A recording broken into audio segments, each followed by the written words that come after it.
everybody. Welcome once again to Nerds with Alcohol. I'm Russ. And I'm Chris. And this is Inauguration Eve. Yes. This is episode 111, or 211, excuse 211, me. yeah. 211. It is Inauguration Eve. Happy Inauguration Eve, everybody. Today is, we are looking at the last 4 hours of Donald Trump and his nightmare of dumpster fire of a did you say the last 24 or the last 4? Because he's not actually out until noon tomorrow. Till noon tomorrow. So yeah, true, but I like to think of maybe at midnight we can kind of a little bit. Maybe. No, it's not like New Year's, man. All right, so 16 hours. Yes, 16 hours from now the fireworks can go off. People, Estelle and I are planning on probably doing some minor celebrating. I'm going to get her a bottle of wine tomorrow, and I'm going to be sitting at my desk down in the actual nerd basement, and I'll have that on the TV because I definitely want to watch it.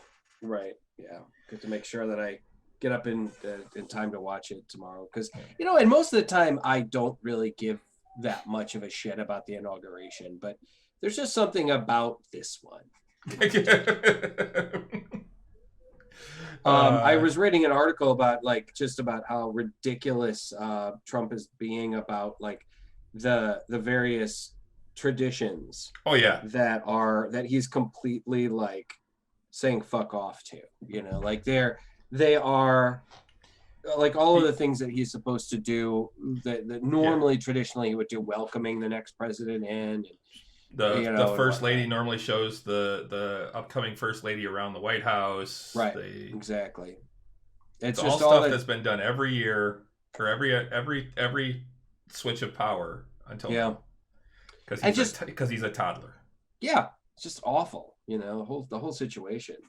11 Central. Thanks. Yeah. CD, we did notice the other day that you're actually Sea Dog 5, and we just had never noticed that before. Your name on there is Sea Dog, and so sorry about that. Anyway, it's just the guy is like this. He's a huge diaper baby, and I'm just so happy to see him go. Trying to find a name out of millions. Yeah, no kidding. But I'm just so happy to see him go. Get the fuck out kind of situation. I'm curious. I want to see what the new administration does. That's really what it is. Is we've seen how Trump has handled things like the coronavirus and things like that. I want to see what the Biden administration can do. Right. And although I agree with what you're saying, at the same time, whatever. I mean, there's not going to be anything there's no way he could be worse than Donald Trump. There's no fucking way. No. Without really trying hard. Really hard. People. And what's nuts really is seeing these people that are still the comments and stuff. There was this big tribute done today on over at the Washington Monument for the deaths today, because we had 400,000 likes. 400,000. And so I was on Facebook and I was looking at some of the the video of it and some of the things that people were saying, and it was still, people are just, the venom about Biden. It's just some of these Trump people that are just being horrible about him and stuff. And I mean, I didn't approve of it when people were being horrible about Trump at first. We waited at least until he proved that he was really even more awful, even though we had all this evidence that he was going to be awful, an awful person. Oh damn! I did also see on a friend's post, a couple people got into this 50 comment argument on his thread on his post, and it was ridiculous as this guy kept going on and on and on about how horrible Biden was. He did admit it at one point. He goes, yeah, Trump may have been a shit person, but he was a hell of a president. And I'm like, what? What? What? You know, it's just amazing to me that how many people that I had at one point considered intelligent people that still were snowed by Donald Trump and his rhetoric, you know? And the lies. And the lies and everything. Apparently, not to get out on a rant here. Apparently, all right, Dennis. Twitter has extended the ban or the shutdown, or not Twitter, YouTube. Excuse me, YouTube. It continued the I don't know, banning or not what is it? They basically have shut down his channel, but it was supposed to reenact today, but they've decided to give it another week. So YouTube, there won't be able, nobody, the channel is still accessible, but Donald Trump and his people cannot post on it for at least another week. So, and apparently daily they would post videos and, you know, more QAnon bullshit and whatever else. I also saw this other thing today. It was such a crack up. It was basically this long thing that said, okay, either Sunday or Monday, there will be several text messages will go out from President Trump that's saying the storm is coming, and it'll be the, what was it? The signal for worldwide global martial law, and that 500,000 people will be taken out of power, and all of this shit. That was like, it was the worst, the most ridiculous QAnon.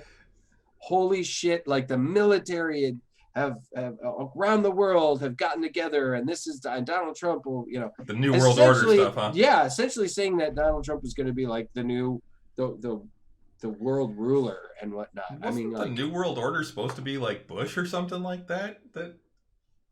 I don't know, man. I don't remember. I mean, I think every president that comes in there's people that are like, oh, it's the new world order. They're gonna take away all your freedoms. I still think that it's incredible. Nothing's going to change. Nuts. No, that's the thing. People scream, "Oh, they're going to take away our freedoms. They're going to take away all this stuff." Nothing's going to change. I still think it's incredibly nuts that that was in the WWE and Monday Nitro. Yeah, it doesn't surprise me at all. I'm still amazed though that these devout Christians and I think specifically Catholics or whatnot that basically think that Donald Trump is the second coming, that God sent him to save I can't believe Catholics would think that. There was a whole big group of Christians that really believed. There's a big difference between Christians and Catholics. Catholics are like the black sheep of Christianity. Well, it's true. They're the more. Trust me, I was raised Roman Catholic. Yeah, me too. It's messed up. They're the more traditionalist, I think, in some cases. But I mean, these were like weird evangelicals that were like convinced that Donald Trump was sent from God to save our union. And it's just like, can that guy really? That's just crazy sauce, man. I mean, it just amazes me the sheer amazing amounts of crazy that we have seen. That is just it's yep. And now we get to see like what the next level of crazy is going to be. You know, because now there's all these people are going to come out of the woodwork saying that Biden is the Antichrist. Mm-hmm. You know, so it should be interesting. The next, you know, there's the old what is it? The old Chinese proverb. Oh yeah, the Chinese curse. The Chinese curse, really. Yeah. May you live in interesting times. Yep. And we are definitely living in interesting times these days, man. Fucking weird. Yep. So how was your week?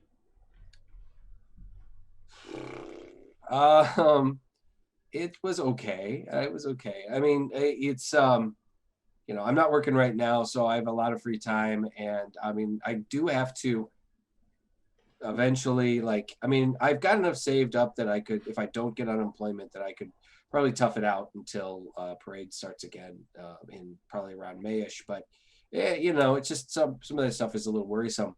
I did find out that ramen. Yeah, they're getting Stella's working. There's someone. That I found out there was a post made on the Bay Area Renaissance Festival Facebook page that they have decided to push back the Renaissance Festival to April 10th in Tampa. Okay. Yeah. Now, that raises some questions. Now, the Renaissance festivals are scheduled where they are scheduled so that they don't conflict with each other. For the travelers, people. Right. Yep. Because it's a very it's a delicate balance that you don't want to upset. And by changing by taking an entire Ren Fair and moving it to 2 months later, essentially, that's going to upset the balance a great deal. A lot of the vendors that vend at that show and a lot of the stage acts will probably not be able to appear if because it's going to conflict with the next show, which is usually Scarborough. Scarborough is one of the two big Renaissance festivals in Texas, and it's huge. And it's a big one. It's not as big as TRF, but it's comparable to Michigan. It's a very big Ren Fair, and it's a very popular one.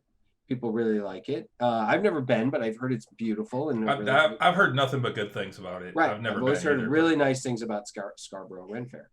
And there are a bunch of, there's no way that some of these performers are going to give up Scarborough for Bay Area, because as much as I like the Bay Area Renaissance Festival, it's kind of a smaller show, and in some places it's kind of a placeholder for some performers. They're like they do okay, but it's one of those things like, this is keeping us working in the winter months, number one. Number one, that's going to be a lot of scheduling problems. I'm sure that there are going to be not going to be near as many vendors. Now, there's also the question of whether Scarborough will go on. Well, Scarborough is planning on going on, and hopefully by April, they're hoping that a lot of the COVID problems will have passed. We'll have a lot more people having had the vaccine. So they're hoping hopefully. Hopefully. And they're saying, with some precautions, that Scarborough will be able to open. They did cancel last year. They closed. They did not open last year because it was right at the beginning of all the COVID stuff. So it is also in Texas, and Texas. So we'll see. Now, if Scarborough doesn't open and Bay Area, they might be trying to secede by then. Yeah, no kidding. Now, if the Bay Area Ren Fair, proceeds to open and Scarborough doesn't, then it's a moot point. But it's still, going to, definitely throw, a monkey wrench in a lot of people's plans. Now, for me, I could potentially go down there and still work the show, because I usually get home in early April from Bay Area, and then I usually have about a month to a month and a half before the parade company is ready to bring me back. Sometimes even as much as 2 months. So I could potentially still go down and work that show and still be back in time for when my production starts at Parade Company. But it also, it just depends on what's going on. And even then, that's still 5 months away, March, 4 months away. Because it would be early April. So I don't know, we'll see. I'm kind of conflicted right now. Also, probably one of the hardest parts, that's going to get really hot. Yeah. April and March into early June. And April, May. April and May. April and May in Florida, in Tampa, is when it's really starting to get hot. So, when I'm leaving the Florida Ren Fair, it's starting to warm up. upper 70s, low 80s, sometimes Yeah. even into the humid. upper 80s, and humid. So those months are going to be like, oh, a lot of people are going to have to definitely readjust to what their costumes are, you know, and how they wear them. So we'll see. I haven't been The contacted. Renaissance bikini. If I decide to go as Oliver Oger, you know, I mean, I have to kind of readjust a lot of what I wear and how I wear it. We'll see. It's definitely, like I said, it's just was announced yesterday. Murph can be pretty hot at times in Murph September. can be pretty hot, but it's still not Florida hot. There's no, a difference. it's not. So, you know, I'll have to figure some things out. Like I said, it just was announced yesterday. I haven't had any contact with the cast yet or anything.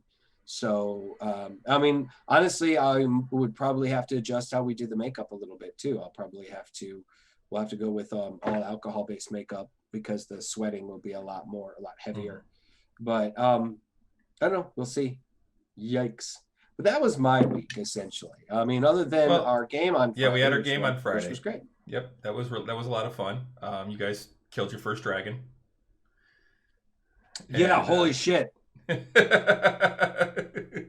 tell you, man, I was nervous. I mean, we had already, the game before, for those of you guys who don't watch, the game before, we had fought a mini boss that had really kicked the crap out of us. I mean, it was a Bodak and a couple other characters. We had a mage and a succubus. He was really kind of a boss, but he wasn't really fighting. Right. If he had really gotten into the fight. Yeah. So we had a pretty rough fight that kicked the crap out of a lot of us. We were like, Jesus Christ, that was probably one of the hardest bigger fights that we had, this group had It was also in a very large room. Countered. Yeah, in a very big room. So to the point where it might take a whole turn just to get halfway to your enemy, you know? Mm-hmm. So particularly for somebody like myself, it was almost exclusively a hand-to-hand character. So we were like, holy shit, this is a big deal. And then Friday night, we're walking around in the bottom area of the very bottom of this dungeon, and we encounter a black dragon, an adult black dragon, and I was like, "What the fuck is Chris thinking?" You know, we are level 6. You know, I mean, yes, there's 7 characters, but we are level 6. You know, so. I think that dragon. I think we lucked out though. You were rolling really crappy. Nobody went down. I rolled a few nat ones. You rolled a couple nat ones in a row, and nobody went down, which I was surprised. Nobody went unconscious, actually, Euchariah went unconscious at one point, but he was still. Yeah, I mean, it was okay. You made him roll 1 death save, and it was still fine. And that was actually at the end of the fight. I said because everyone was rushing to him. I'm like, no, you still got to make 1. Yeah, and so Euchariah did go down, but it wasn't horrible. It wasn't a terrible one. And I came close too. At least, you know, if I hadn't had if Octavian hadn't hit me with a heal, I would have been down for sure. But Octavian saved the game. Saved you guys' ass with the water walk. Yes, because that was brilliant. Because that was the other thing, guys. The dragon was in the middle of a lake, and it wasn't one we could just wade through. So we were all like, "I'm like, how the fuck am I going to get over there?" I mean, it's like I could put my wings out and fly over there, and I guess I could make up flying attacks and stuff, but. But I mean, Bennick, you know, what was going to go on, but then Octavian cast Water Walk on all of us or on most of us. And then we were able to get over to him. We did defeat him. We were able to, he sank to the bottom of the lake, but we were able to harvest some parts from him. And then we got quite a bit of gold and several magic items. Some serious magic items too. Sure. I got a +1 shield, which is one of the more minor ones. We got a +2 great axe that we're going to end up selling. We got, a couple other. Phelan got a instrument of the bards. Yeah, that was the big one. That was the big one. He got a huge magic, basically a magic citern, not a cistern, a citern. That is essentially a string instrument, similar to like a lute. But I was just like, wow, just looking at that thing has you rattled off like 6 or 7 spells you can cast out of it. So it was something, man. We had a hell of a time. We had a great time. Unfortunately, one of our cast members has decided to retire from the game, which was a bummer. So unfortunately, Ed, we will miss you. I know you listen to the show sometimes, and I'll talk to you later because I'll keep missing him, But yeah, that was a bummer. But we're gonna keep soldiering on and having a good time.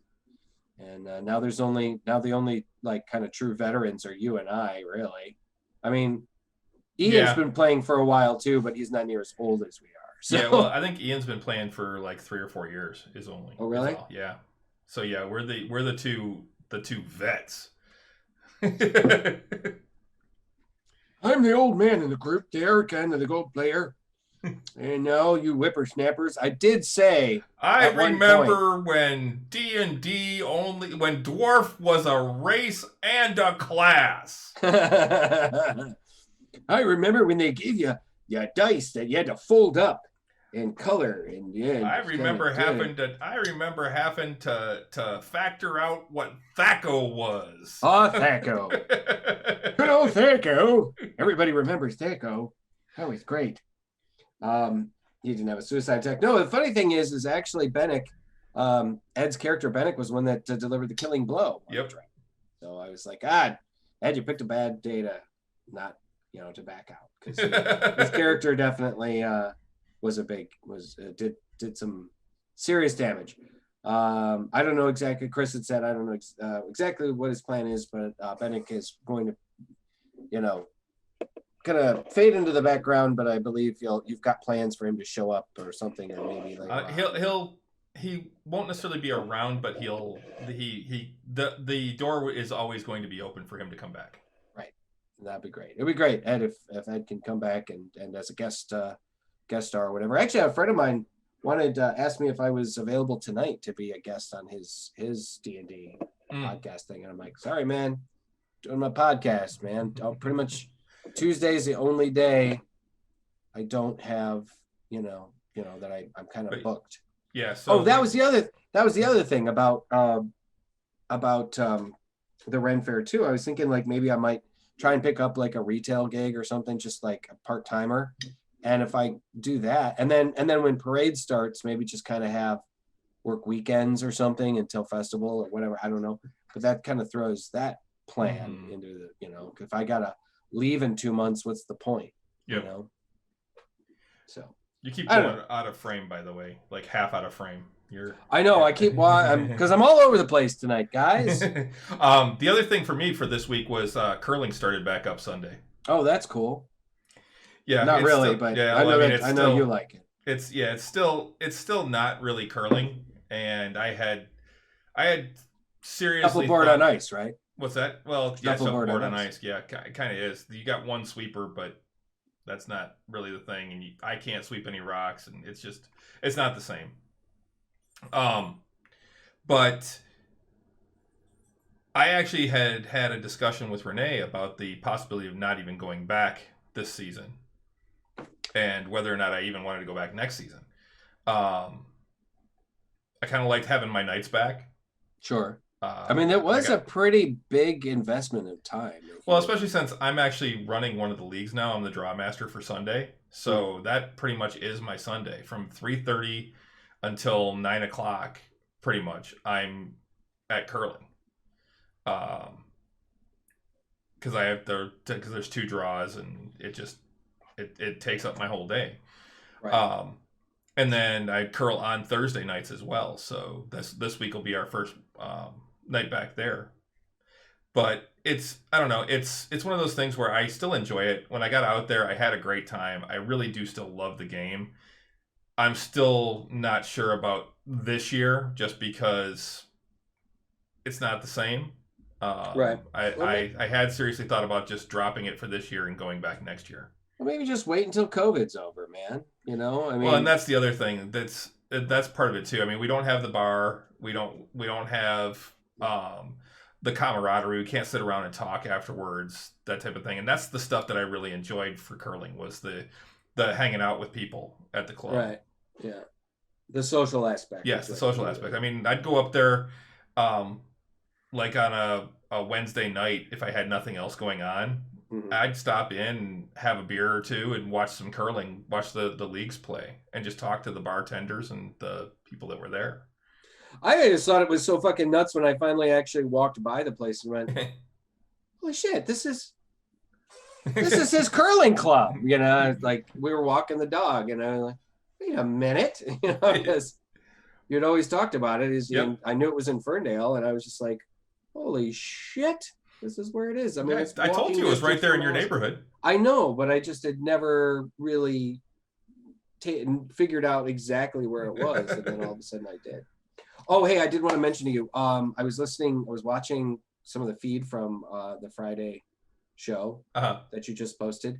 I think during the show you sound fine, but almost on the video, you're the quietest of the group. I think maybe you need to sit closer to your mic.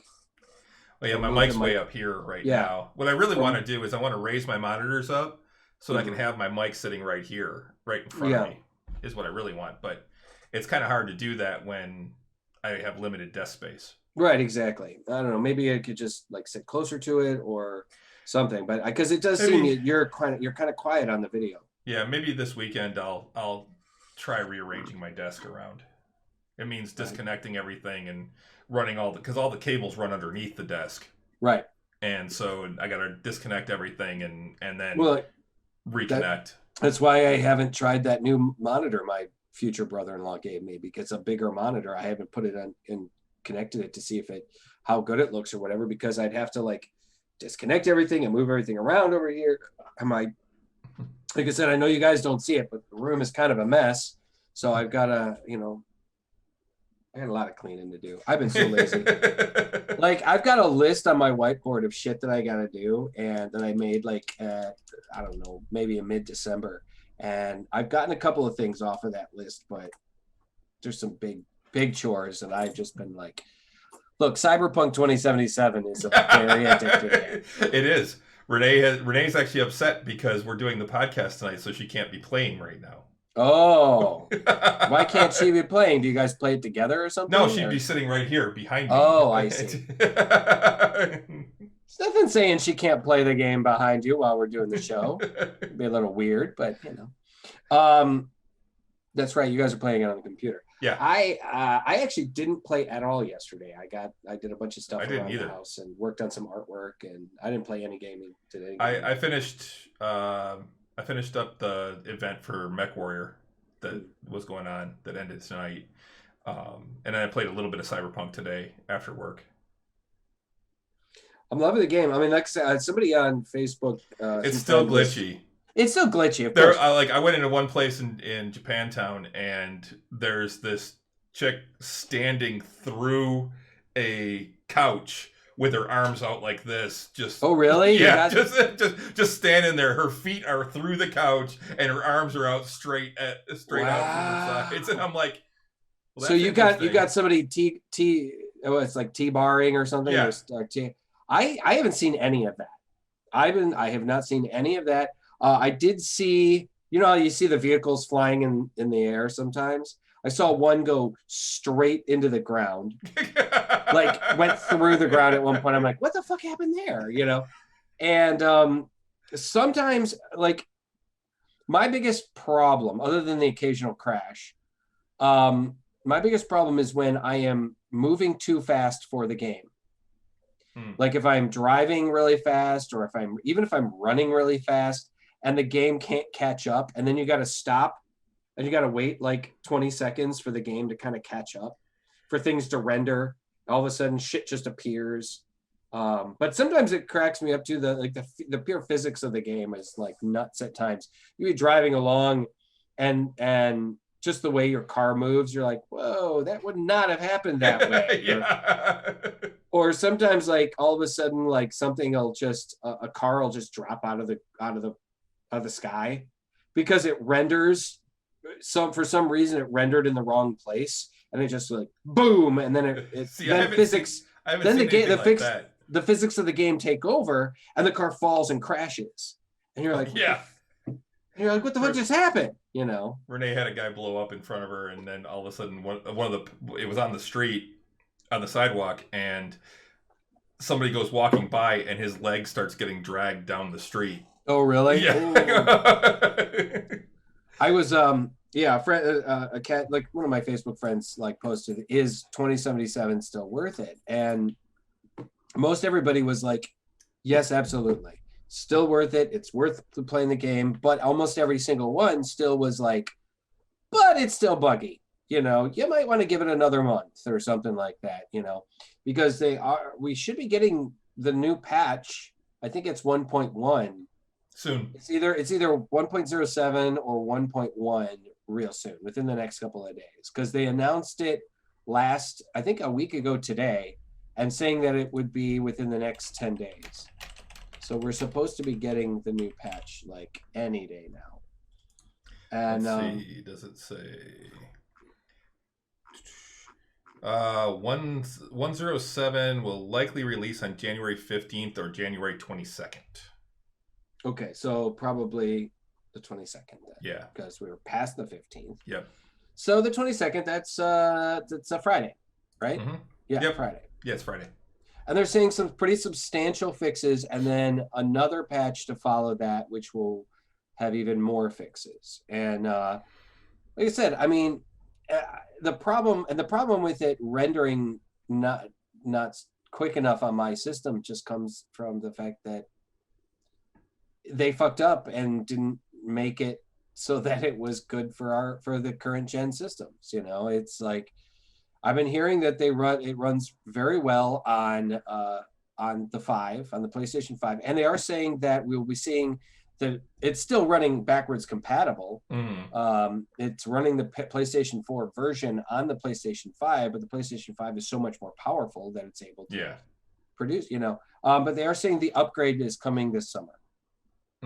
The free upgrade will be coming this summer. So that we will. I had heard. PlayStation 5. Last I had heard was they weren't even saying that they were going to make it for the 5 or the Series X, because they're like, we Nope. I read that they actually. I also had heard it would be at least a year. Well, we heard that all before it came out, though. That's the other thing too. The guy that runs CD Projekt Red, we went online and made a long video. Basically, fell on his sword. He apologized backwards and forwards and up and down, and about how they fucked up and they screwed up, but they're doing everything they can to fix it, and you know, and then he mentioned that the new version, he showed the timeline. They've even said they've even backburnered the DLC, the new DLC that's supposed to come out. They're like, we're going to take a little more time on that, and a little more time on patches and fixing before we get this new DLC out too. So because they were saying like maybe we might see DLC in early, you know, into January, you know, sometime in this month, and but I guess now they're saying they're going to take a little more time.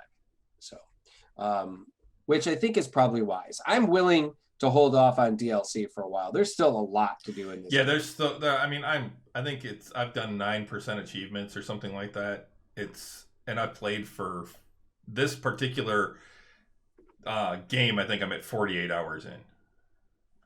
Oh yeah, 48 hours. Yeah, I'm probably higher. I'm probably closer to like 70. I think.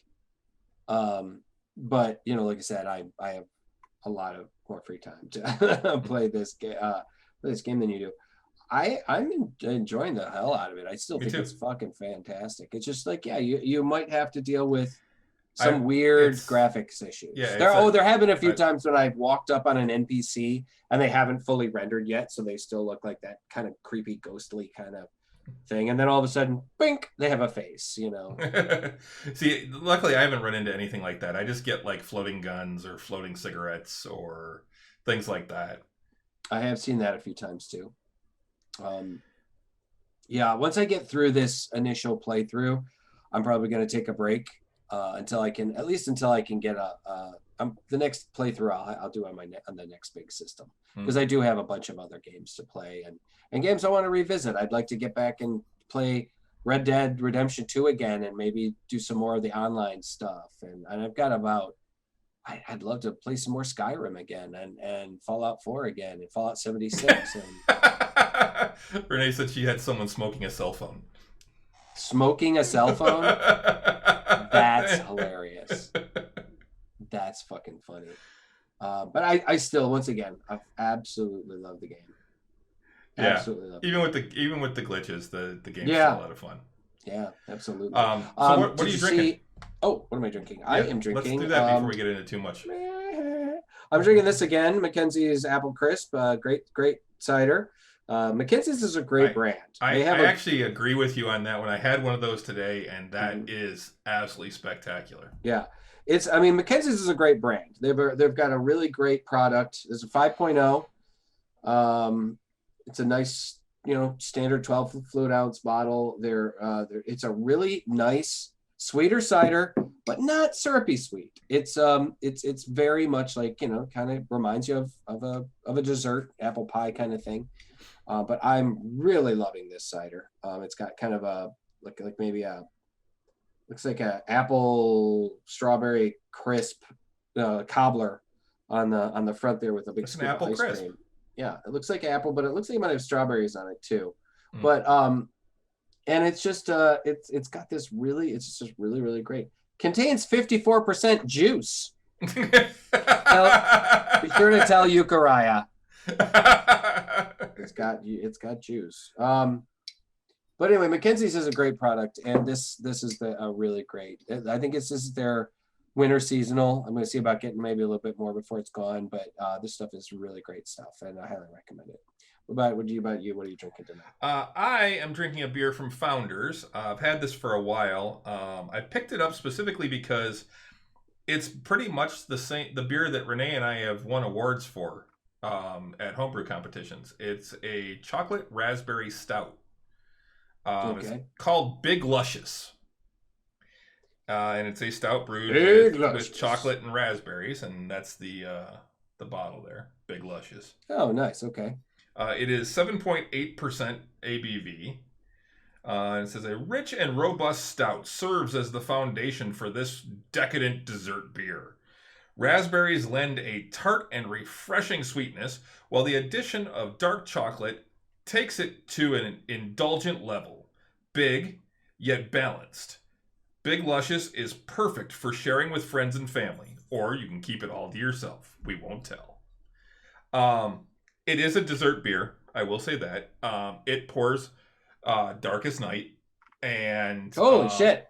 And it does have a light brown head on it that it maintains. I poured this 40 minutes ago, just before our show started. So, wow. And it's still got it's still got that thin head all the way around it. It also has glass cling, so it's definitely got a lot of body to it. I'm gonna take another sip here.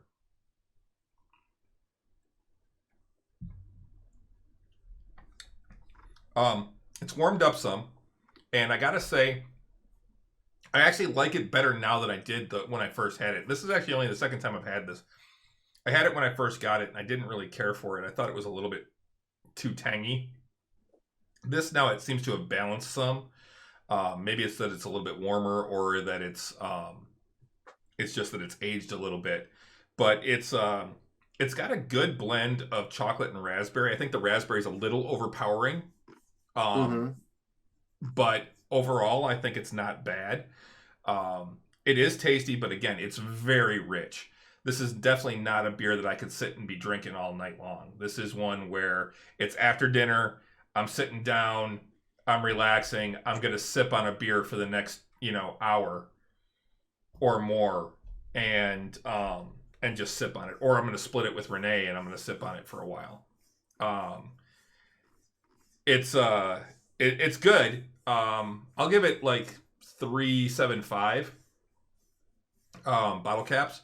But it's definitely, it's not my favorite, but it's definitely drinkable. And if you like that super rich stout, especially like a fruit stout, I would suggest checking it out.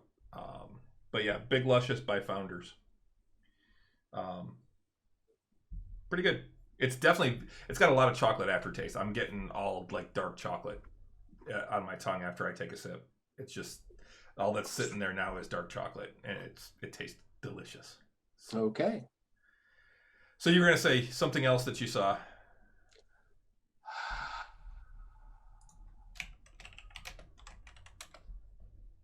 I can't remember now. All right. Well, one of the things I saw that I posted on the Facebook page today is that as of February 19th, the Muppets are coming to Disney Plus. Yes, the original Muppet Show. Yeah.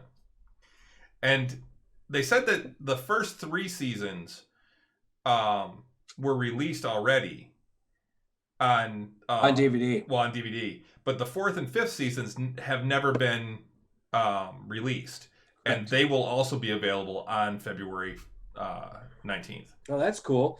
Yeah. Also the Muppet Show has never been streamable. Yeah. It's never been available for stream. So, I mean, I'm excited, man. I loved the Muppet Show when I did too. I think it was on Monday nights. Every night that it was on, man, I made sure I was back in the house and sitting in front of the TV ready to watch the Muppet Show. If I remember correctly, it wasn't in heavy rotation on syndication either. No. I don't think it was, so it's been one of those things that's like, I want to watch the Muppet Show. I'd love to rewatch those shows. I remember I had a tough time back when I was doing some pirating. I had a tough time finding it, and even then, I had a tough time finding it in like a good condition, like a good stream or a good just a good picture. It was hard to find good pictures, and so yeah, it's fucking exciting, man. I'd love to watch, because I mean the following Muppet shows have been okay, but nothing has really compared. Like the ones at Muppets Tonight was kind of funny because I liked it. It was different, but it was a little more of almost like a drama, or like a kind of more like a sitcom as opposed to a variety show with Muppets, And even then, the sitcom was kind of on the darker side, about how Kermit trying to manipulate the rest of the cast into doing what needed to be done, Mm-hmm. So CD was just asking what celebrities were on seasons 4 and 5. Season 4 premiere. I mean, granted, this is back when shows were 24 episodes long, so there were a lot. But some of the highlights were like John Denver was on first episode. John Denver, that was a classic, man. Crystal Gale, Shields and Yarnell, Diane Cannon, Victor Borga. Victor Bourget. Is it Bourget? I think so. I thought it was Borgia. That's the way I've always heard his name pronounced. Linda Lavin, Dudley Moore. Yeah, Dudley Moore. Big stars of the time. Huge stars. Beverly Sills, Kenny Rogers. Yeah. Lola Falana, Phyllis George, Dizzy Gillespie, Liza Minnelli, Anne Murray, Jonathan Winters, the stars of Star Wars. Yeah. The Star Wars episode was immense. That was just before Empire came out. It was February 23rd of 1980. Yeah. It's one of my earlier memories. Christopher Reeve. Yeah. Oh, yeah. I remember that one. Yeah. I remember Piggy just going nuts about him, and he kept breaking things. He kept overdoing it with his strength. Christopher Reeve followed by Linda Carter. Oh, yeah, that's right. So we had Star Wars, Christopher Reeve, Linda Carter 3 weeks in a row. It was like one of my earlier memories of a show that I just adored and always watched. My folks watched it with me. Diana Ross was on the season finale of that year. Wow. Who was on 5? Gene Kelly, Loretta Swit, Joan Baez, Brooke Shields. Joan Baez. I might actually be able to get Stella to watch that one. Yeah, that's episode 3, season 5. Oh, man. James Coburn, Glenda Jackson, Debbie Harry. Yeah, I remember that one. Paul Simon, Melissa Manchester. A lot of musical guests. Yeah. Tony Randall, Mac Davis, Carol Burnett, Gladys Knight, Hal Linden, Marty Feldman. Yeah, there's Johnny Cash. was on season 5. Shit. Buddy Rich, Linda Ronstadt, and then Roger Moore was on the last episode. Oh man, we're talking 40 years ago. 40 years ago. Yep. How fucked up is that, man? Huh. Well, that's weird. Roger Moore's on the 24th episode, which says was December 20th, 1980. But Buddy Rich was on an episode on May 16th of 1981, and that was episode 22.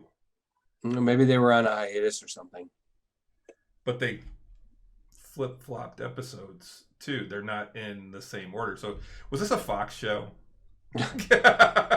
No. No such thing as Fox shows back then. All right, so guys, check it out. The Muppet Show, the classic Muppet Show. I mean, I recommend checking out the newer ones too. I mean, they had their moments. There were some stuff that were entertaining. It just never were able to quite capture the lightning in a bottle that was the original Muppet Show. So I got some news here. Well, the thing is too, Renee's already said hard no, so I know I'm watching that by myself. Yeah, she's got a puppet issue, just like Stella. It's weird about our girlfriend, our wives and girlfriends that don't just have a puppet thing, man. It's crazy. So a new streaming service featuring Star Trek, Indiana Jones, and more is launching in March, this coming March. Paramount Plus. I'll also be home. Because we need more streaming. Well, apparently, a new streamer is hitting the market. Paramount Plus will be replacing CBS All Access. Oh, okay. And is arriving to the U.S. this March, Variety report. It'll be home to Star Trek, South Park, and more. Here's hoping. And was first announced back in September. Paramount Plus will stream classic content like all 4 Indiana Jones movies. Though the 5th currently in development is in Lucasfilm and Disney's hands. As well as new originals like The Offer, a scripted series about the making of The Godfather, and that trilogy will also be streaming on the new service. Paramount Plus will also be home to the Star Trek franchise, including new series like Lower Decks and Discovery. The streamer will be the place to go for Comedy Central, MTV, Nickelodeon, and BET content too, and there'll be a way to watch live sports, including the NFL. The big question about a new streaming launching now is if it can survive the competitive landscape or if it will go the way of Quibi. Paramount's impressive catalog, which includes the Mission Impossible franchise, will give it a boost, but it doesn't have the same range as, say, Disney Plus, which includes Marvel and Lucasfilm content along with its own classic offerings. Another big question is if upcoming Paramount films will debut on the streamer in a similar way to Disney Plus's Premier Access or HBO Max's simultaneous streaming and theatrical release strategy. Some of Paramount's upcoming films are Top Gun Maverick, A Quiet Place Part 2, Scream, the 5th installment in the franchise, and 2 Mission Impossible movies, which could potentially end up debuting on the streamer if the pandemic shows no signs of improving.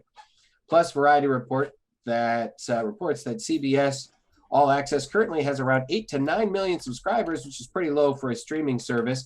Time will tell if the rebranded additional content can put Paramount Plus in the same bracket as Netflix and Amazon Prime. Variety also says that Paramount Plus will arrive to the Nordics in late March and in Australia mid-21, while CBS All Access in Canada will be rebranded, but won't get the additional content until later this year.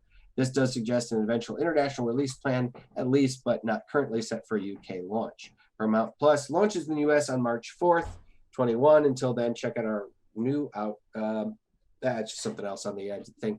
But I mean, I'm hoping that maybe my CBS All Access just transforms into Paramount Plus. Yeah. You know, I don't want to. Kind of like what HBO Now did to become HBO Max. Just see, that didn't happen for me. Oh wait, no, yeah, that didn't happen for me, man. I had to stop my HBO Now or HBO Go. I had to do that's what it was. I had HBO Go. I had to cancel that and then sign up for HBO Max. See, I had HBO Go, and then it became HBO Now, and then it just became HBO Max. I never had to do anything anytime, and maybe it's because I get it through Google. That might have been it. I got it through my PlayStation, so we'll see. Because I think I get CBS All Access through my PlayStation as well. So we'll have to see. I watched CBS All Access through my PlayStation until I got the new. Maybe Chromecast. I didn't. I get a thing, a charge on my Google every month, and I think it might be from CBS or HBO. I order CBS right through CBS. That might have been it too. I do pretty much all of them through their own, the... except for HBO, which I get through Google. I'd have to look. I'd have to look at go to the actual websites maybe and find out exactly how I'm paying. And we get Stars through Prime. Oh no! You know what? I get HBO Max through Hulu. Mm. That's where I get that. Okay. And then CBS. Speaking of Hulu, I'm pissed at Hulu right now. Oh, why is that? Because I've been getting the Hulu Live because one, I wanted to watch all the stuff on the news. I wanted live news. Yeah. And two, I wanted live sports. Sure. I'm stuck at home with sports are going to be playing, like especially hockey. Mm-hmm. I'm a big hockey fan, and I'll watch baseball in the summer. But that's really the main reason that I get live TV is so I can watch local sports. I can't do that now. Hockey season just started, and I went to watch the hockey game the other night, and I'm like, where the fuck is Fox Sports Detroit? Why can't I find it? Hulu dropped it. So did YouTube TV. So did pretty much all the streaming services except for AT&T's Direct TV or whatever it is. Everybody else has dropped them because, of course, money. The franchising fees that they wanted, I guess they increased their franchising fees, and everybody went, no, we're not going to pay it. So now I'm probably going to be dropping Hulu Live soon because I'm like, as soon as the inauguration's over, that's one of the things I want to see. Once that's done, I don't care anymore. You can get a lot of that stuff, I think, through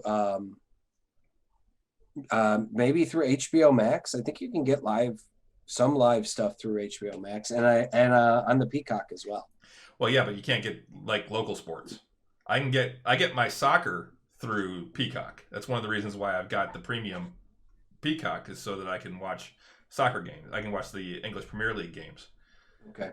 But yeah, other than that, it's football. I may keep it around for the Super Bowl because there's no big Super Bowl party this year because COVID. Right. That's COVID. Thanks, COVID. Thanks, COVID. I get CBS All Access through Google Play. That's how I so yeah. Yeah, by the way, I've been talking about this before. I think there are 2 holidays that the U.S. needs to adopt, and that is day after Super Bowl, unless they may start making it Super Bowl Saturday, which I think makes more fucking sense. Right. And Election Day. I think those both need to be national holidays. Oh, I totally agree. I think election day should definitely be a national holiday. Nobody should have to work on it. You shouldn't have to stress about whether you got to get back to work or you got to go and vote on your lunch or you got to get up super early so you can vote before work. Can I make it there before after work and before the polls close and all that other stuff. I think that's bullshit. Should not be an issue. So anyway, CBS All Access apparently being rebranded as Paramount Plus. I'm okay with that. Honestly, I mean that's the thing. Like Star Trek is licensed on everything. You can watch all of the Star Trek shows on Hulu and Netflix and CBS All Access. So I mean, I'm fine with that. And but I mean, I'm already paying for CBS All Access. If they just shift it over to Paramount, fine. Mm-hmm. As long as I can still see my new season of Discovery and my new season of Picard and my new season of Lower Decks and Strange New Worlds and all these other new awesome Star Trek shows, because they are. Don't believe the haters, man. They're great. They actually are. Every show I've seen, I've enjoyed. Discovery was a little rough the first season, I think. But It was. But, they were finding their feet. It was a while since there had been a new Star Trek show. There was a lot of drama to kind of wade through. There was a lot of, like, how were they going to do it? I mean, bring a new Star Trek show into the new millennium. Well, no, we had Star Trek shows in the new millennium. But just really update it for the newest audiences. Because Enterprise was in the new millennium, but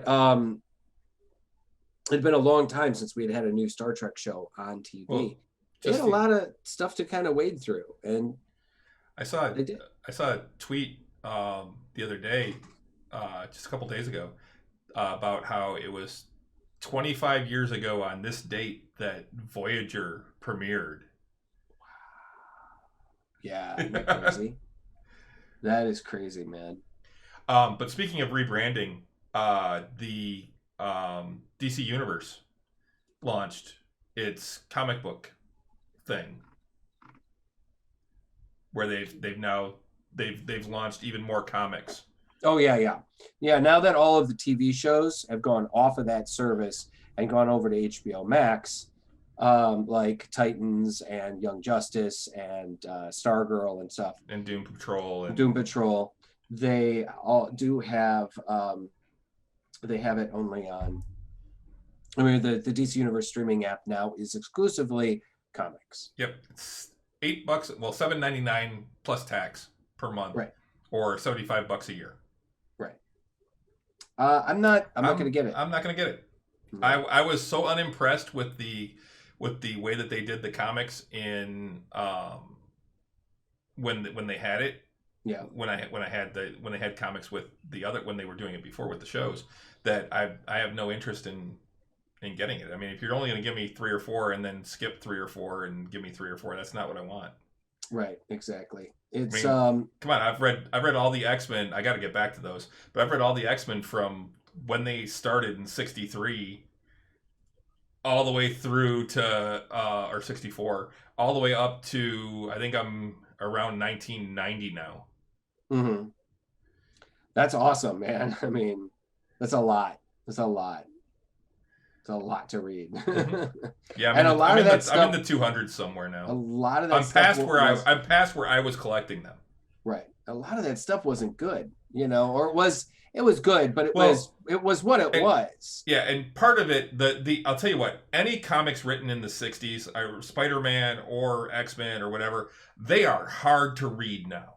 Oh, sure. Because it was a different fucking time. Right. And back then, fine, But I mean, talking about the way that they portray women and stuff like that, it honestly bothers me reading it now. I'm like, what? And talking about, women's hysteria and stuff like that, and I'm just like, this is awful. Yeah, they really did a lot of there were a lot of stuff. Or the cringeworthy Professor X proclaiming how he's in love with Jean Grey. Right.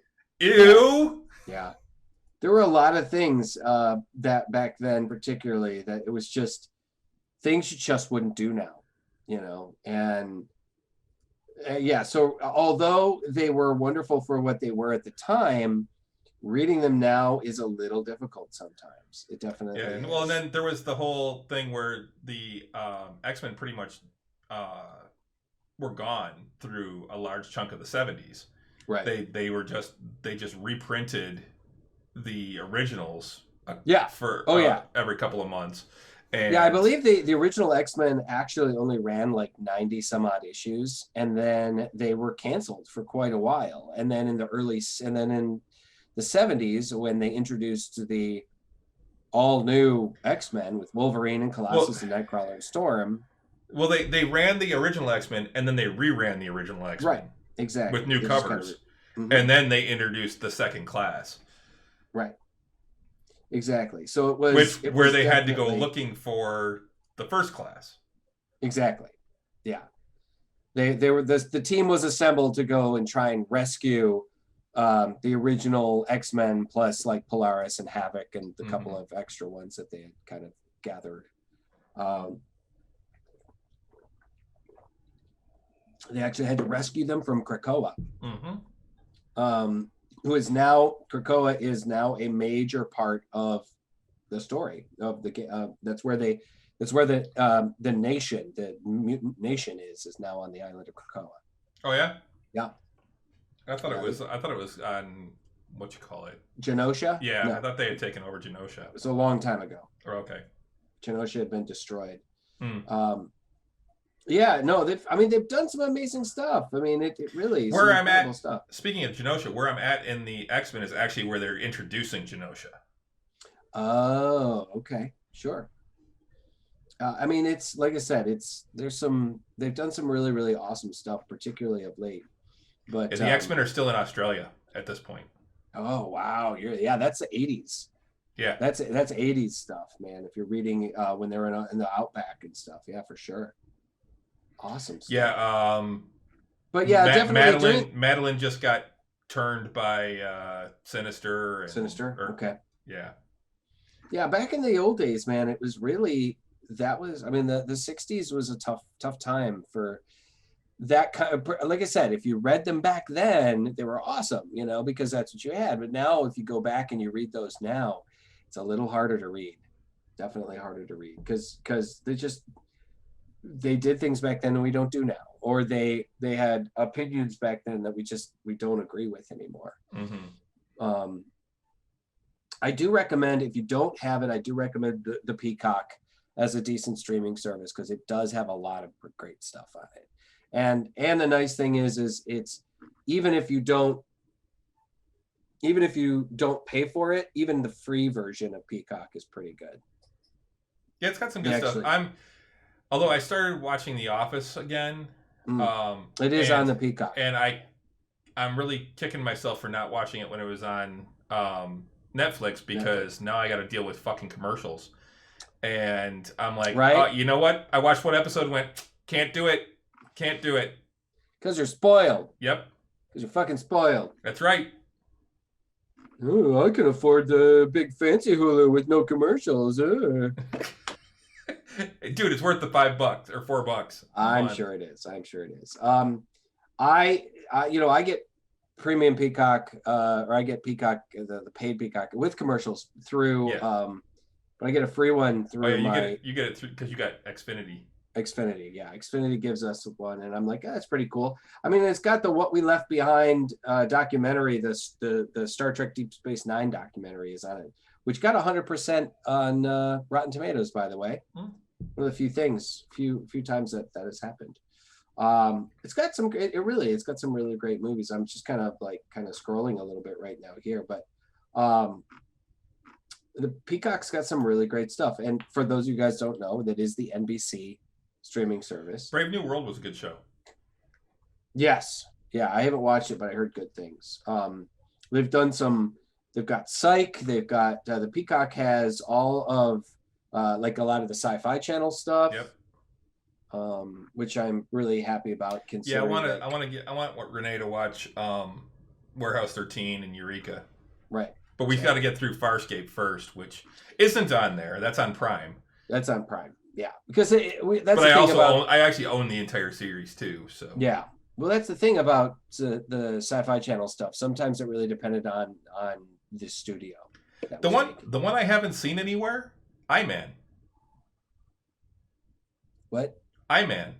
Do you remember that one? That was on before Farscape on Sci-Fi. The Invisible Man one. Oh, sure, the Invisible Man. No, I haven't seen that anywhere. It was called I-Man. Yeah, I haven't seen that at all either. That was where he had like an implant at the base of his skull, and he hit like his palm, and he would turn invisible, but he could only turn invisible for a certain amount of time, or he would go crazy. Yeah, something like that. Yeah, No, it was a cool show. It was like kind of a because it was I-Man, Farscape, Lex. That was the Friday night lineup. No, I remember. Yeah. Farscape was a great show, though. Farscape was a fantastic show. Calling it a good show is really doing a disservice to it because it was really fucking good. Farscape, I would love to own that on Blu-ray. It's actually, I think the Blu-ray set is on my Amazon wish list. Is it actually out on Blu-ray? Because I got it on DVD. I think it is. I got it on DVD shortly before Blu-ray became a thing. So I actually found it for under $100, and I thought that was a great deal at the time because of how expensive the series was. It was like normally like $140 when you found it. Yeah. No, it's pretty great. I mean, like I said, they've got things like Battlestar Galactica was a show that was on Sci-Fi, and it's the newer which version. I can't believe they're gonna fucking reboot that again. I know. I heard that too. I'm like, do we really need this? I agree. I saw somebody post something on Facebook the other day. It says, stop making stop rebooting great movies that you can't improve on. and Right. start rebooting shitty movies that had a good idea that you Right. can improve on. Right. Exactly. Like, I mean, honestly, we don't need a reboot of Battlestar Galactica. In all honesty, the show was great. Short of the finale, Yeah. the show was really great. We don't need a reboot of that just yet. That's unnecessary. So I don't know, man. I Well, think that they're just we are looking getting a at. Masters of the Universe. Yeah, yeah, we Yeah, he says, are. "Here comes Masters of the Universe," and we are getting a Masters of the Universe. Kevin Smith is actually doing it. Yeah, but that's the animated one. Yes, we're not getting a live action, which Well, they we still don't need talk that. about that. No, they're still talking about a live action one. There's one in development. We're still a long ways away from it. They did cast a guy to play Prince Adam. I just don't know. I don't know who it is right off the top of my head right now, and it's in kind of development hell right now. But man, I mean, if we could get a good Masters of the Universe, and you know, and the Masters of the Universe live action movie wasn't horrible. It wasn't the best, but for what it was entertaining. I mean, I know He-Man was a little before your time. He-Man was totally my time. Not before my time. It would have been. It was a little after. Or after your time. Excuse me. It was. I was on that cusp. Right. I actually had some of the He-Man figs because I was a big nerd. I had a ton of them. I still have. I think I've still got Battle Cat somewhere. Dude, I don't have. Well, it's more cringer because it's not. I don't have the armor and stuff anymore. But it's just the cat. Yeah, dude, I've got a Lone Ranger from back in the 70s. Wow, nice. That I've still got. I got a lot of. I took like good a care of my Mego, toys. like an old Mego. It's an old Mego. Yeah, it's like a little 12. That's like the 12-inch. Okay, yeah. He's up in the closet back here. I can. That's awesome. I'll pull him out sometime. Yeah, I had a ton of He-Man guys. I was a big fan of Masters of the Universe.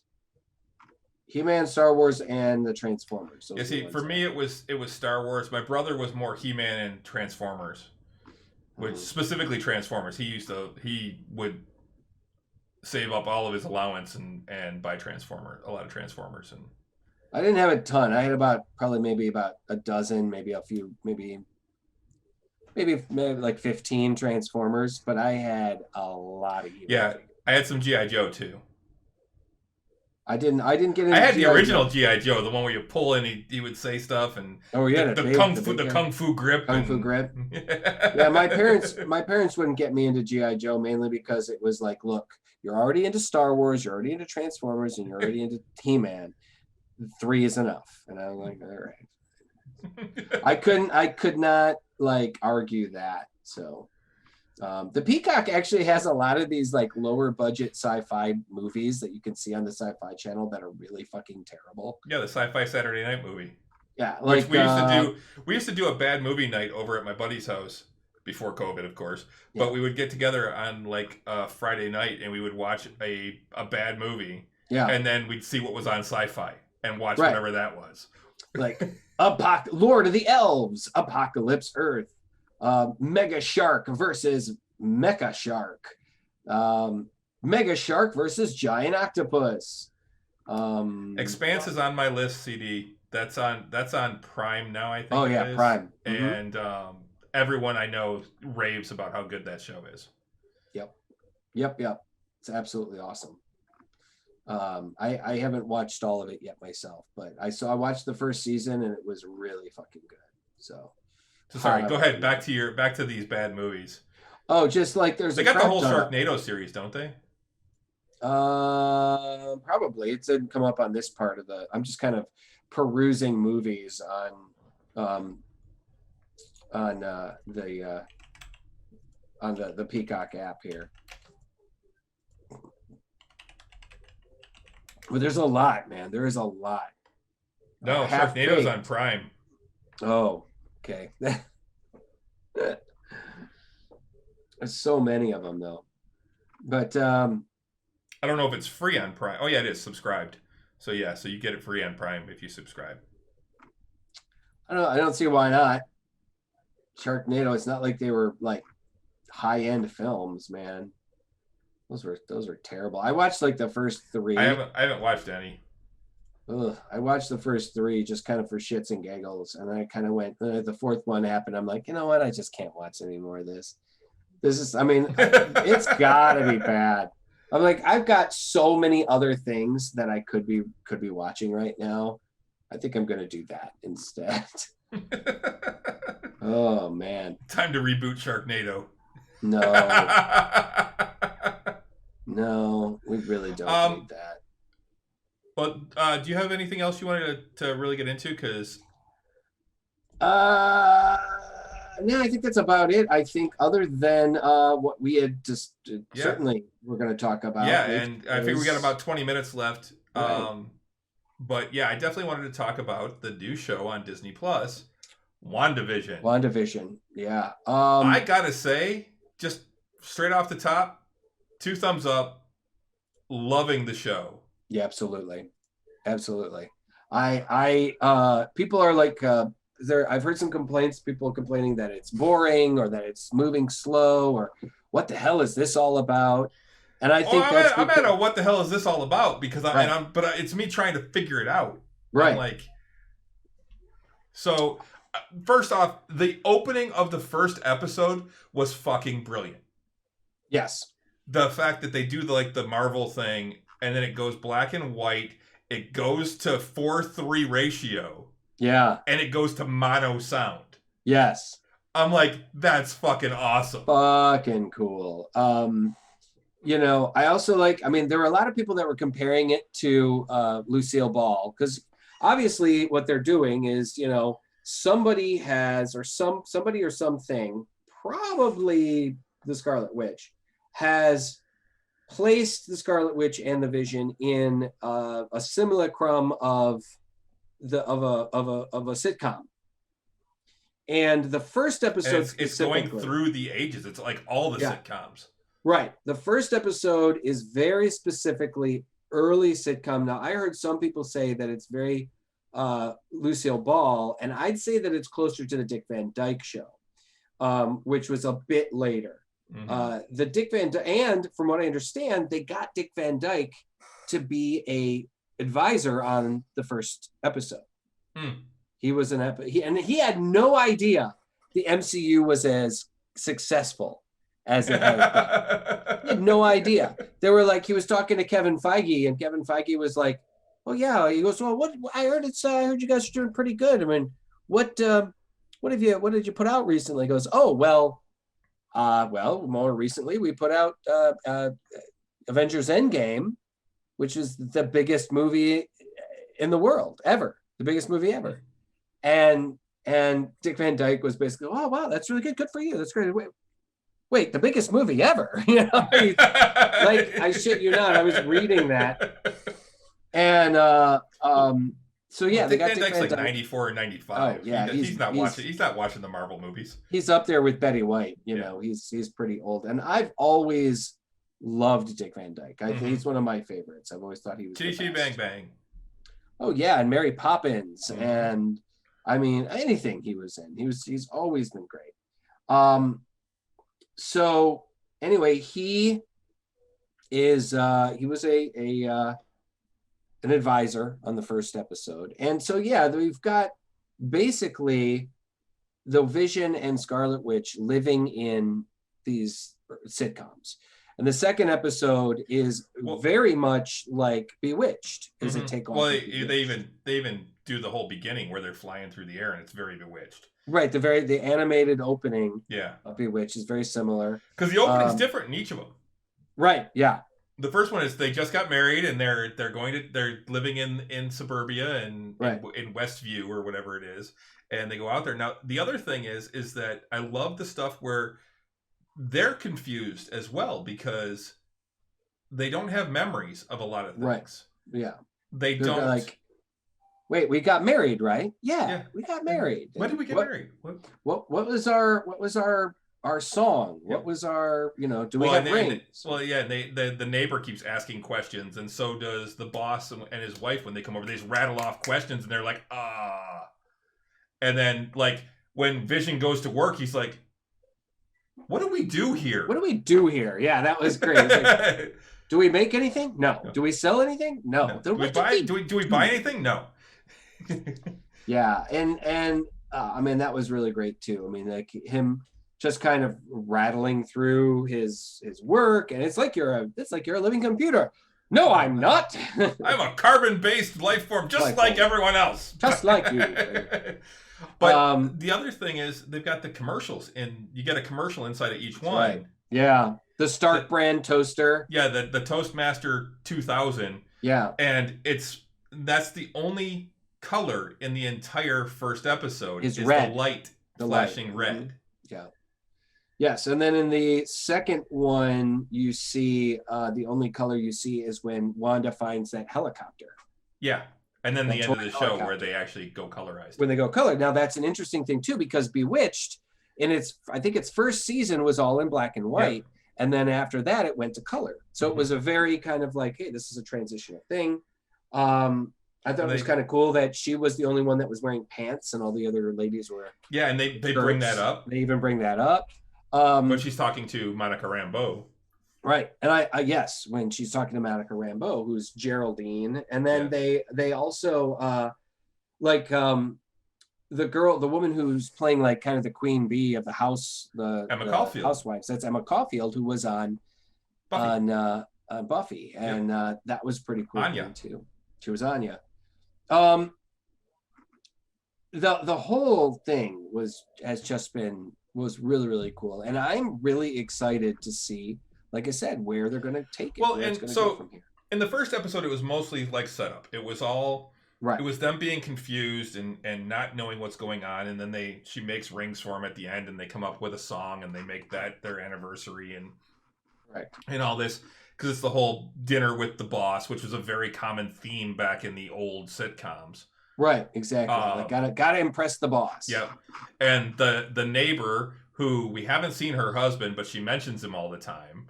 Right. And how how much she doesn't like him, and she's always making jokes about how kind of useless he is and stuff like that. But she's like the perfect housewife. Like, what kind of housewife would I be if I didn't have a 4-course meal just laying around ready to whip up, ready to go at any moment? And she drinks a lot. Yeah, and I love how she talks. She talks really like this. And hey, I'm a crazy gal from the 1950s, or 40s, or whatever, the 1940s. There's also, I'm sorry, the second episode, it's also red when Dottie cuts her hand. Yes. There's the blood is red. We also see like there are times when it's like the illusion is. They're struggling against it. Right. Well, like the thing is that like the radio starts playing "Help Me, Wanda" instead of "Help Me, Rhonda," and then you hear a voice coming through going, "Wanda, who's doing this to you, Wanda?" Exactly. So we're seeing that, and we're seeing the sword emblem everywhere. Right. Now, for those of you guys who don't know, Sword is like a sister organization to SHIELD that was introduced in the comic books a while ago. SHIELD handles domestic, problems, world problems on Earth, whereas Sword was the defense of Earth from extraterrestrial threat. So now Sword hasn't been introduced in Marvel Comics yet, but it was kind of hinted at in what was it? The end of Spider-Man, in the end of Homecoming. Yeah. No, not Homecoming. Far from home. Far from home. Yeah. When Fury's up on the ship. Where you see like Nick Fury is obviously out in space somewhere, So that's where we've kind of seen the beginnings of Sword, and now we're going to see more of it. Now they've talked about how Darcy, Kat Dennings' character from the Thor movies is going to come back again, and Randall Park's character Jimmy Woo, Jimmy Woo, is going to be from the Ant-Man films. He's going to also be in this too.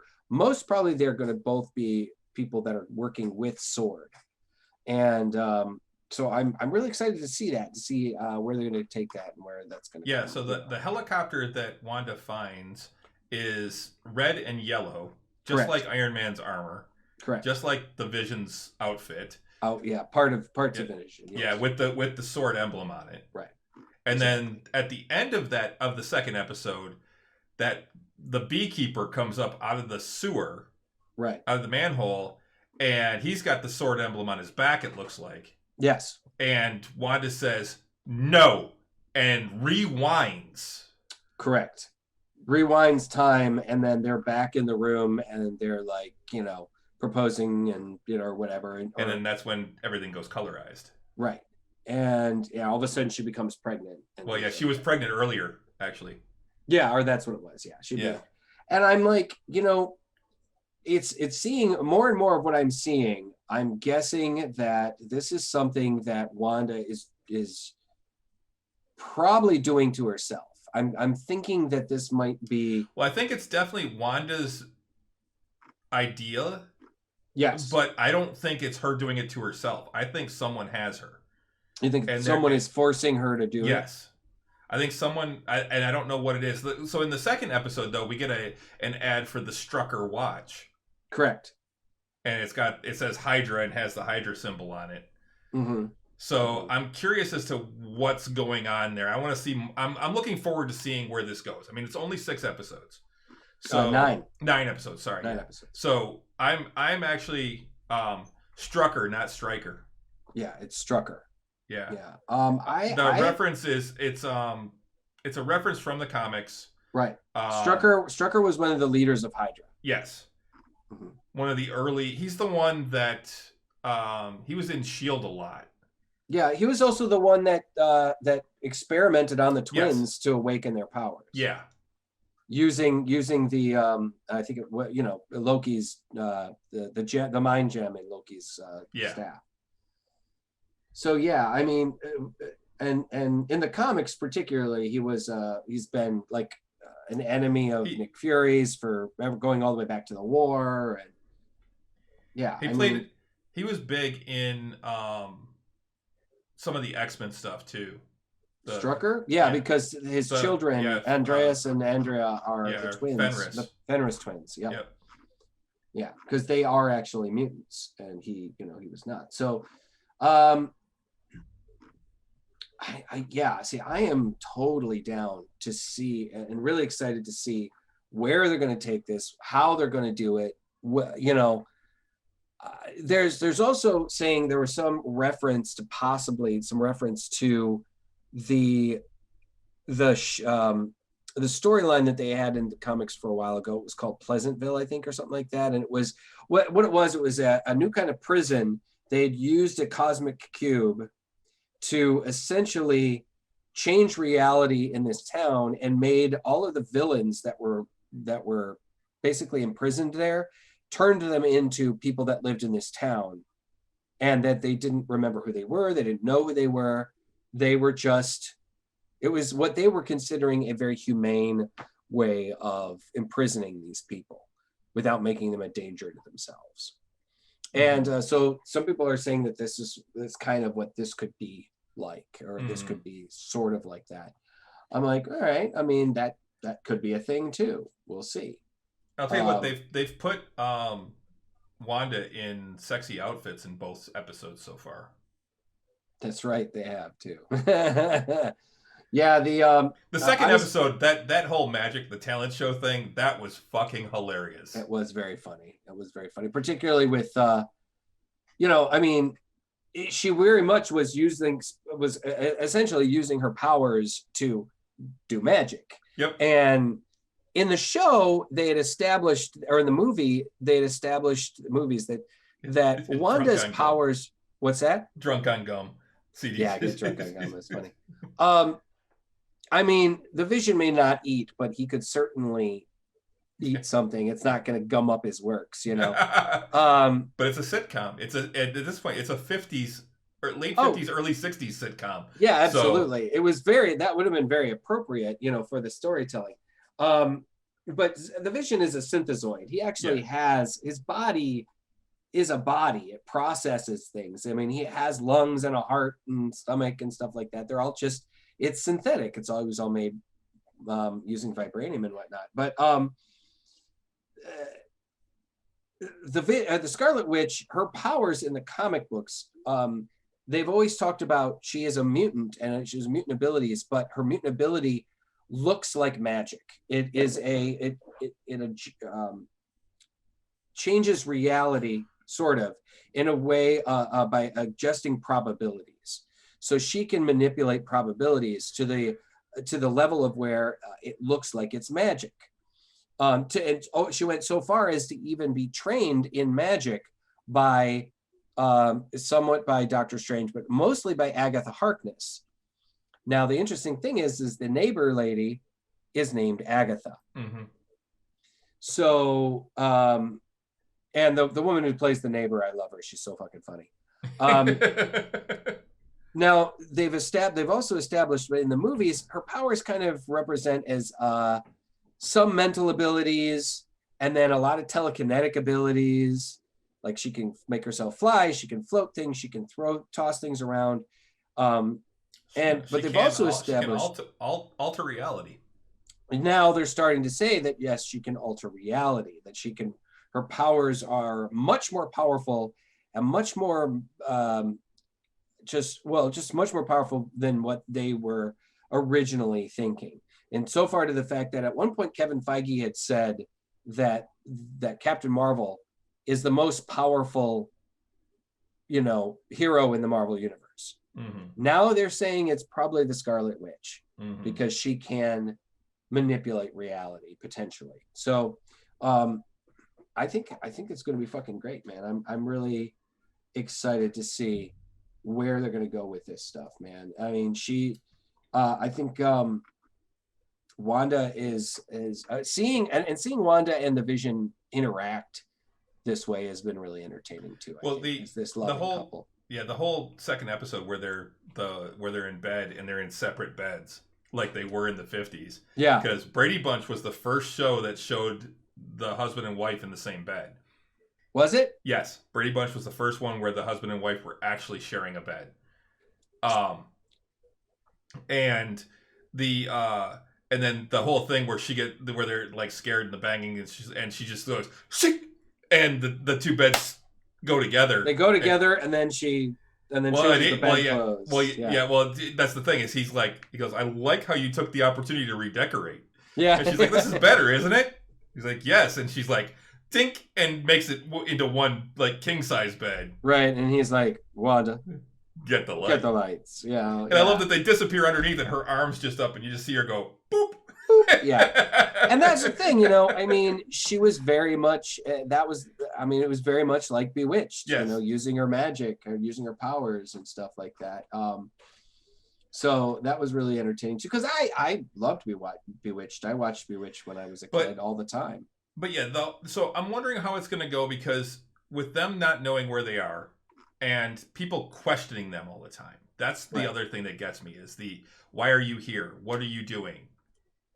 Even Dottie all of a sudden kind of like freaks out for a second. She's like, what's doing that? Who are you? Yeah. And then all of a sudden it's like everything, the radio blows up and she breaks the glass and Wanda brings her the cloth and she just like resets. Yeah, exactly. And so she's how does a housewife get blood out of white linen? She does it herself and leaves. Yeah. Exactly. And yeah, man, I just think it's brilliant. I really do. I mean, I do think I think it is going to be a slow build. People are going to have to be patient with this, I mean, particularly like the first week we saw 2 episodes. We're only going to see 1 episode for the next, 8 weeks now. And you guys are going to have to be patient. Otherwise, get the fuck out, man. I don't know. Just relax. Yeah, it's going to be some cool stuff. I think so too. I think the other thing I really liked was how they were so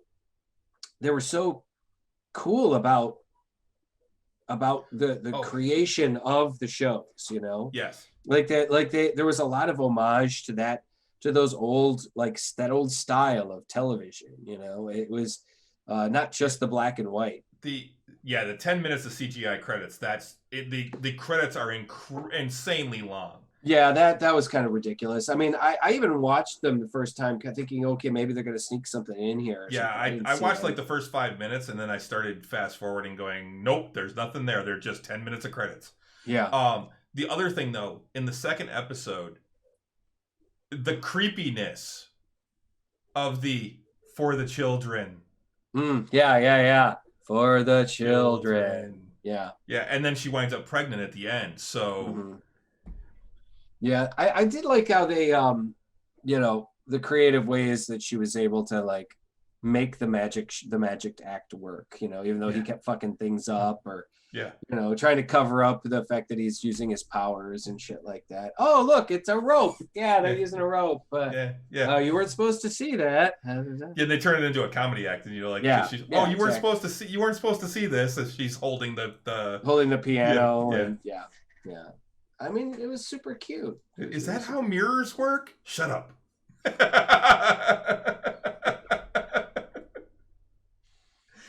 Yeah, I'm gonna do it, Wanda.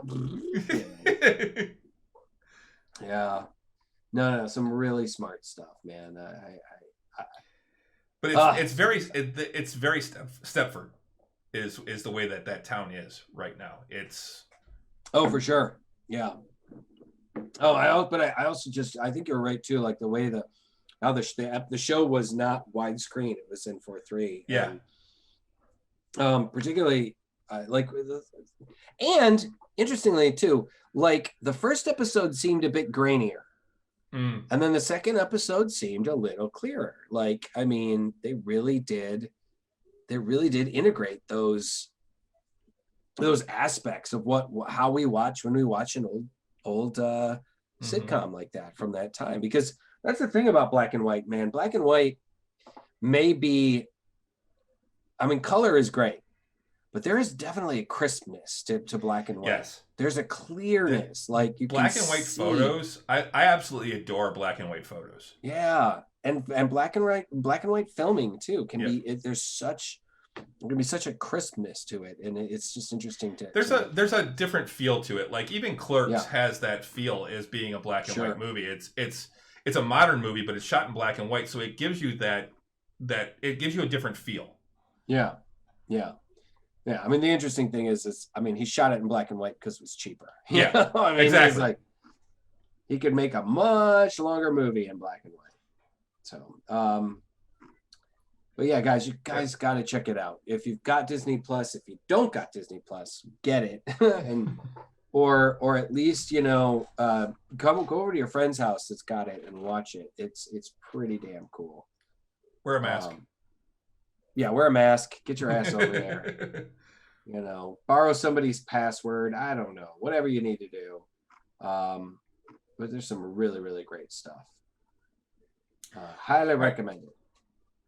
Well, that's all I had. Yeah, that's pretty much all I had too. I mean, there wasn't a ton of stuff that was coming out. There's definitely there's some big things coming comic book wise coming down the track. DC has got some big things coming. They're still currently doing these weird future state things that they're doing that are actually doing pretty well, honestly. But after Future State's over at the end of February, there's probably going to be some big changes to DC Comics that I'm going to want to talk about a little bit more. But most right now, it's all kind of previews and speculation. So other than that, no, not really. That's about it. Yeah, Renee said you can play with light in a gorgeous way in black and white. You really can. You really, really can. Which is, I'm almost a little sad now that the next couple of episodes from now, like the first 2 episodes are the only ones in black and white. The rest of this show. The one I'm looking forward to though is one, I don't know if it's 3 or 4, but it's going to be one of these next episodes from the previews I've seen online, just the pictures. But it's the Halloween episode. Yeah, where they are dressed up in their original costumes. In their like old school costumes. Yeah. The Vision's in like a yellow and which green. Again, that'll be putting Wanda into a sexy outfit. Yeah. Oh, I also did read that the reason why she doesn't have an accent is because she's in an American sitcom. Oh, yeah. Wanda doesn't have an accent because she's American sitcom. Yeah, they mentioned in the first episode that she's from Sokovia. Yeah, the Sokovian greeting. Yes. Yeah, it was really funny. Guess who? Yeah, I love that the boss's wife was that one lady. She's a character actress, been in a bunch of shit, but she was the mom on that 70s show. For years and years. But she's done a lot of stuff. She's been in a lot of things. So, but yeah, we should probably polish things off then. So, guys, hey, thanks for joining us tonight. As always, guys, remember, tell your friends all about us, and we always could use more viewers and just more friends. It's all about making more friends, right? Yep. You can find us in all the places you can find quality podcasting. Ladies and gentlemen, we are on iTunes. We're on the Google Play Store. We're on Spotify, Stitcher, iHeartRadio, radio.com, and of course you can stream and download all of our shows from nerdswithalcoholshow.com. And every Tuesday night, we are on Twitch at Drinking Nerds, and then later on in the week on YouTube, also at Drinking Nerds. You can also follow us on most of the social medias. We are on Facebook, Nerds with Alcohol Show. We are on Twitter at Drinking Nerds. We are on Instagram, Drinking Nerds, and we are on Untapped on the beer drinking app for the Facebook app for beer drinkers. Just look for Drinking Nerds, send us a friend request, and we will get you added. Absolutely. And we will not be on this Friday for Tavern Knights. I will probably be on for a little while playing some Mech Warrior. Or something along those lines. We will be back next Friday, though, the 29th. Exactly, the 29th. For the next episode of Tavern Knights. But Russ and I will be back here next week. Same time. Same bat time. Same bat channel. And I remember that, too. That was all reruns, though. That was before my time. Oh, yeah. Well, 1966, that was definitely before us, for sure. Good old Batman 1966. Man. Yep. So definitely all right. Our time. Well, I think that's going to do it. Absolutely, it's going to do it. So on that note, until next time, Sláinte. That was a pretty good one. It's a good one. All right, have a good night, everybody. Good night.